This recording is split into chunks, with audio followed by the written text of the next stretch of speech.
Making a pop song is really not that hard, and today I'm going to show you how. What's up, y'all, and welcome to the channel. My name is Torvik. I'm a full-time audio engineer, producer, and session musician, and today we're going to briefly break down building a pop song from scratch. Pop music, like any other genre, can be as simple or as complex as you want it to be. In this case, we're going for the simplest and easiest and most straightforward way for you to build a pop structure from the ground up, from drums, instrumentation, all the way to building a vocal structure. I say this all the time, but there's no rules in music. So as I talk about some of these things, please don't take these as rules. They're simply just guidelines in simplistic ways that you can start to build structure for yourself, or emulate some of the ways that some of the greats also build the structure for their music. But these are in no way guidelines that you have to follow in order to build a good song. In my opinion, the foundation of any great pop record are these 5 crucial foundational elements. Now, within these 5 elements, we can expand pretty infinitely, but today I just want to focus on these 5. Before we dive too deep, if you enjoy content like this, please don't forget to like and subscribe. It really does genuinely help out the channel and allows me to spend more time creating content like this for creatives. All right, number 1, drums and percussion. This is going to be your foundational beat, and this might be real acoustic drums, it might be drum machines, it could be classic hip-hop based sound design, or any combination or layering of those elements. This is how we're going to set the groove and the BPM or beats per minute of the track.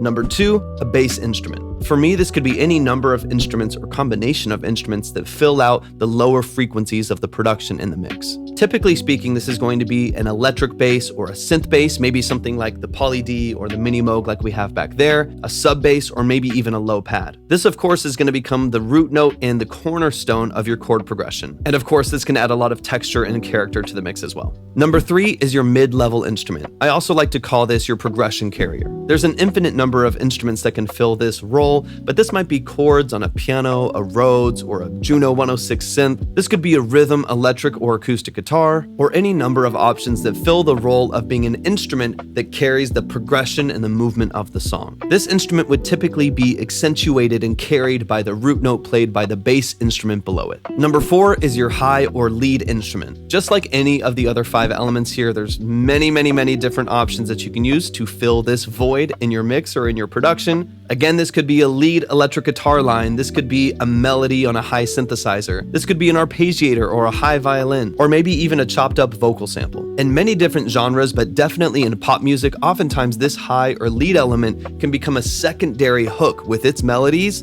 in the structure of the song. Now, with these 4 elements so far, we have drums/percussion, we have bass/low-end information, we have chords or mid-level information, and we have a high or lead melody over the top of it. Now, all we really need is to add vocals for this to feel like a complete record. Like I mentioned earlier in the video, these are 5 foundational elements.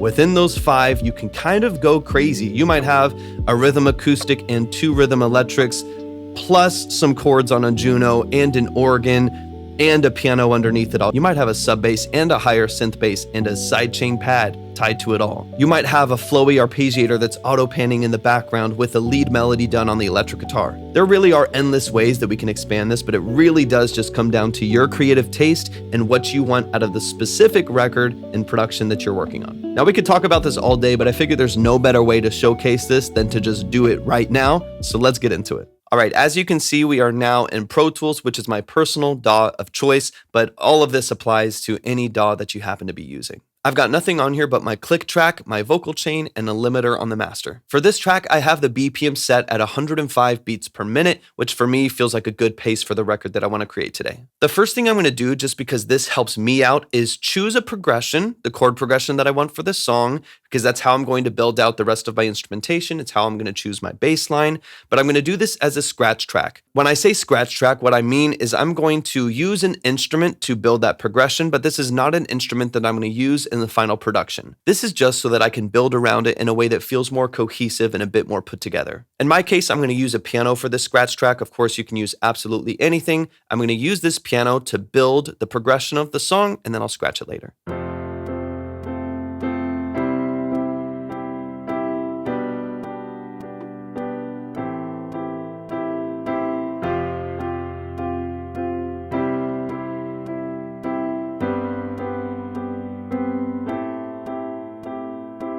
Really quickly, I'm going to quantize this so it's in time. Now let's loop this for the next 2 minutes or so we can build the rest of the track. Now let's go ahead and add our other 4 tracks. So I'm going to hit Shift Command N on Pro Tools. That is the hotkey for creating tracks. I'm going to hold down Command, press the down arrow until I hit Instrument Track, hit the right arrow till it says stereo, type the number 4, hit enter, and we have our 4 instrument tracks. Let's expand these so we can see them a little bit better. Now, within the confines of this video, I know it's a bit of a unique situation, but I do try to stay as organized as possible when I am building out a production. So since I already know what these 4 tracks essentially are going to be, I'm going to go ahead and label them accordingly. Starting out by labeling them scratch, drums, bass, chords, lead, and then vocals when I add those in. All right, now let's officially start building out this production. We're going to start with drums. Now, I already have kind of a vibe and an aesthetic of what I want this record to sound like in my head. I'm thinking kind of 70s, 80s sound design with some modern pop edge. Think Jack Antonoff, Sabrina Carpenter, more modern Justin Bieber, McGee, stuff like that. For drums, we're going to be using the Lindrum. This is an emulation of the LM2, and we're just going to create a really simple groove to get us going.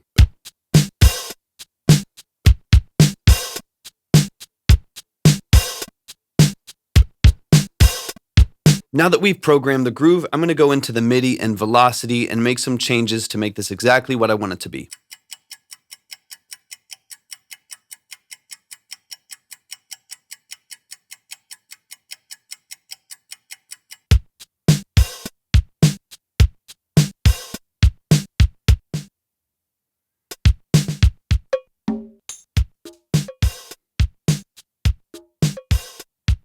All right, I'm pretty happy with how that sounds. Now I'm just gonna add a little bit of saturation, compression, and a gated reverb to emulate that 80s sound design and give the Lindrum a little bit more warmth and punch in the mix. Starting with compression, we're gonna go pretty classic. We're going to use an 1176 on the Lindrum. For this sound, I do want a fair amount of punch and drive, so I'm gonna go 12:1 on my ratio. I want a pretty slow attack because I want these initial transients to come in pretty clean before it kind of squashes it a bit. For my release, we're gonna go pretty quick so that it let goes of that signal pretty quickly. Now let's just feed the input and get about 5 dB of reduction-ish.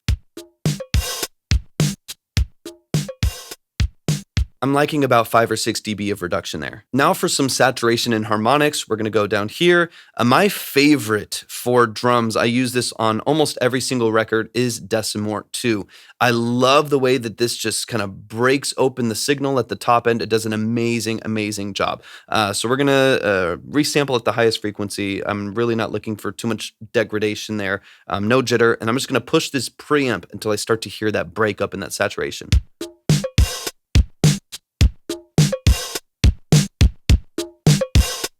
Already has so much more character and texture. I'm pushing it to like right up to the breakup point. I don't want it feeling too like squashed and broken apart. I just want to get that warmth and that texture and that little bit of softness and clip from the top end. All right, now for our gated reverb, we're gonna go to the classic Valhalla Vintage Verb. They have some presets here that are great for gated reverbs. The snare is probably the one that I'm gonna use here. We'll bring the mix down and then bring it up until it feels like it's kind of splitting open the signal and giving us a little bit more width and ambiance. Immediate vibe shift. I love that so much.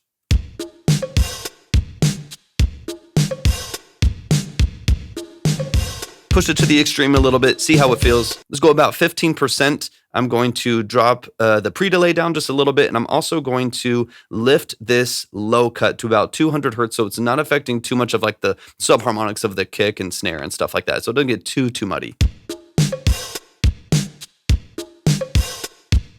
I love that so much. Let's move on to bass. Now for bass, obviously I have a lot of synths back here that I would typically love nothing more than to dive into and get into that world. But for the sake of this video, me screen recording everything and keeping it as simple as possible for anyone that maybe doesn't have outboard analog synths or anything like that, we're gonna keep it all VST so that, you know, in any different number of ways that you wanna create something like this or in your own specific genre, you have access to some of the tools to do so. All right, for bass, we gotta go classic. So we're gonna go down to our universal audio emulation of the Mini Moog, which is kind of similar to what I have here in the Poly D, which is one of my favorite synths that I own. I really, really love that synth for the price. It's fantastic.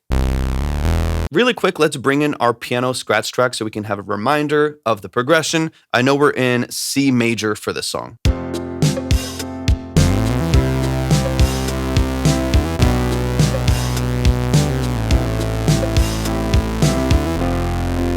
For this song specifically, in the chords, we're going to kind of smooth things out and open it up a little bit more, probably with something like a Juno or a Jupiter. But for the bass, I want to keep it a little bit more plucky, eighth note, kind of classic 80s, even synthwave sound design. So I'm going to bring down my filters, lower my decay times, and get this to a place where it feels a little bit more staccato.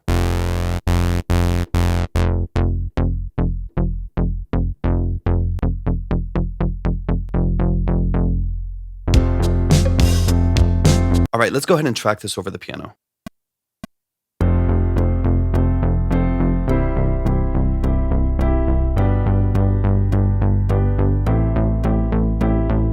Let's quantize, input a consistent velocity.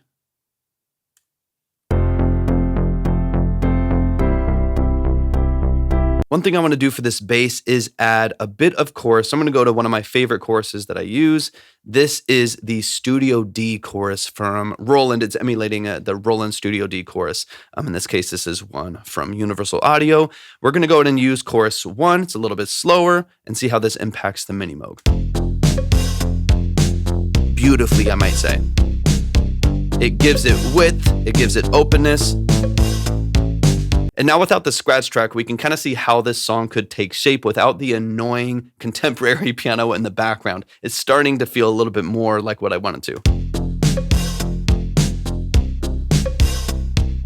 All right, now we get to add in the chords and some of our mid-level information here. I'm pretty sure that I want to use a Juno 106 for the sound design for kind of my mid-frequency options here. I actually do have a Juno 106 right here behind me. And typically if I was building out an actual analog production and building out a track for a client, I'd most likely use that. Obviously the recall of using a VST is really nice. It's pretty seamless, but there is something really special about the sound design of the analog unit. But in this case, we're gonna throw it up on the screen and we'll use the 106 here.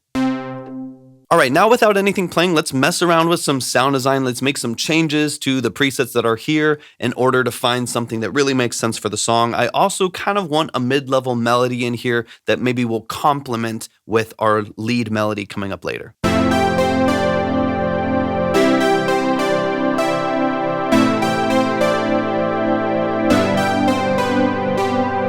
I actually really like that on a first pass. I actually really like the way that sounds. Probably maybe a chorus 1, and let's lower the filter and maybe give it a little bit more attack so that envelope comes in a little bit slower and maybe a bit of resonance as well. Let's see how this sounds.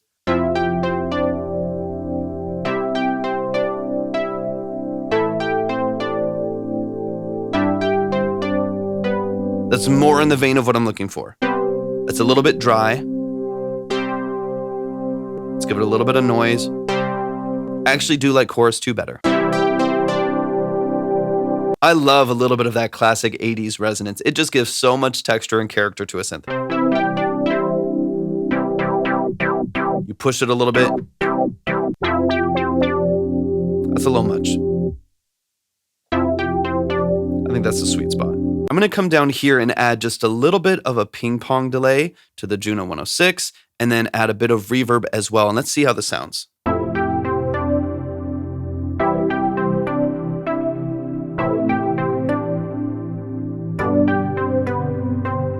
Let's go just a hair higher on our frequency cutoff.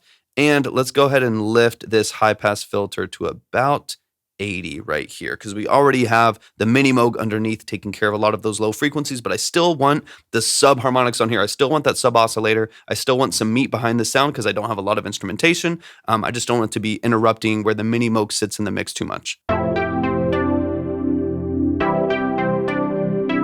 love that. Perfect. Let's track it.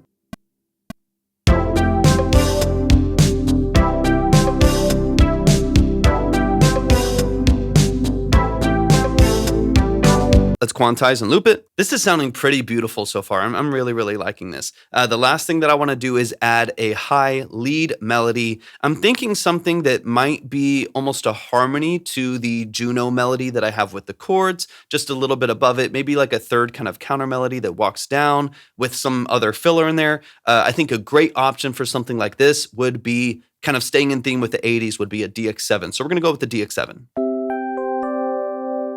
With the DX7, I'm kind of imagining a melody that walks down because I already have the Juno doing the right in there. I'm kind of thinking of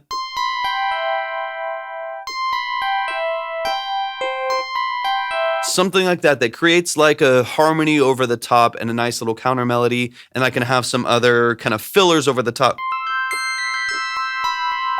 Some other little fillers that maybe make it kind of shimmery, and I'll put a bunch of reverb on it.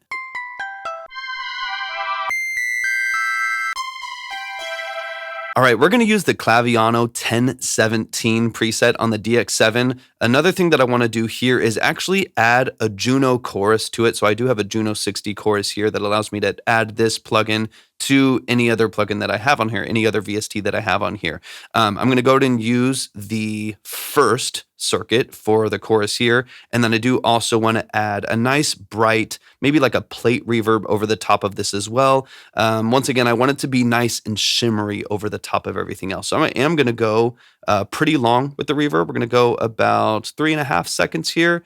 And let's go about 30% wet. And let's see how this sounds.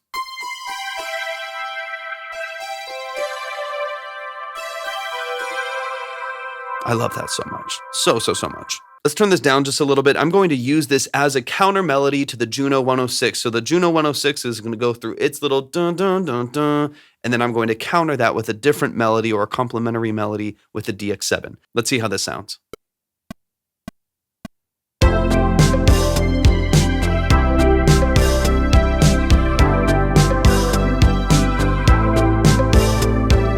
Gorgeous, I love it. Let's fix the velocity, let's quantize and balance it in the mix.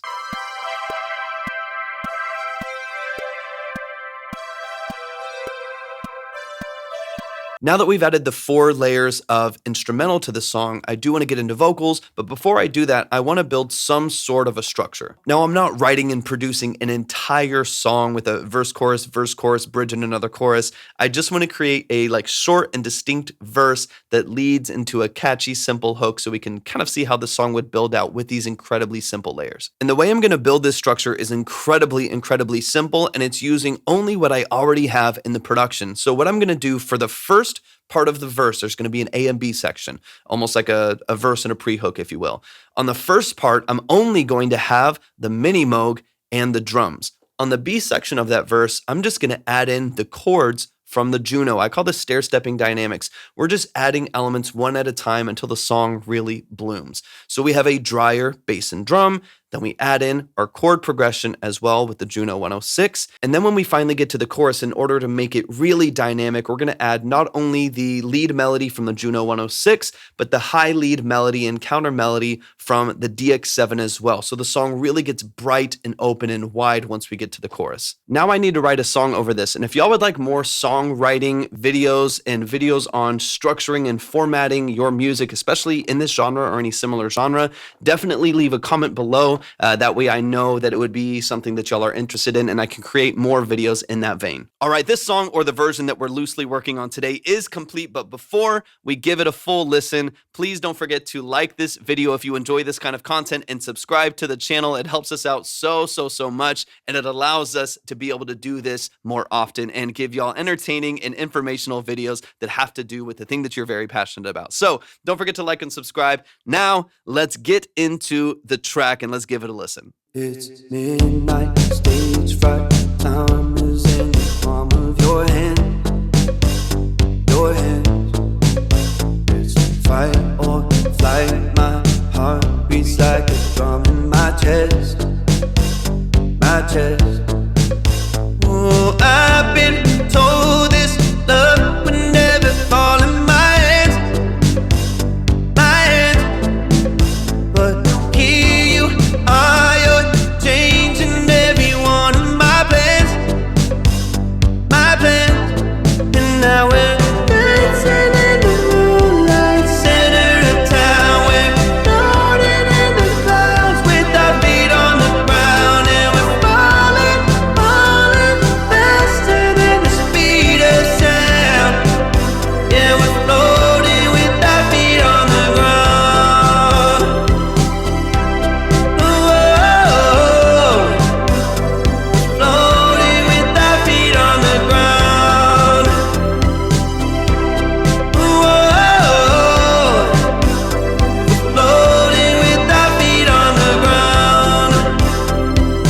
that is going to conclude today's video. I hope you enjoyed the process of seeing a pop song being built from the ground up, and hopefully this kind of demystifies some of the things that you can utilize to build a song for yourself, really in any genre. Once again, those 5 elements being drums and percussion, bass and low end, mid and chords, high and lead, and of course a vocal over the top. It really doesn't have to be that complex. Now, of course, I could build out this record with another 30 tracks if I wanted to, and vocal layers, and do this with a bit more intention. But at the end of the day, it really doesn't take much to have a complete, amazing sounding record in any genre if you know the foundational elements. Drop a comment below if there's another genre you'd want to see me take on in the same kind of a format, and we'll see you in the next one. Peace.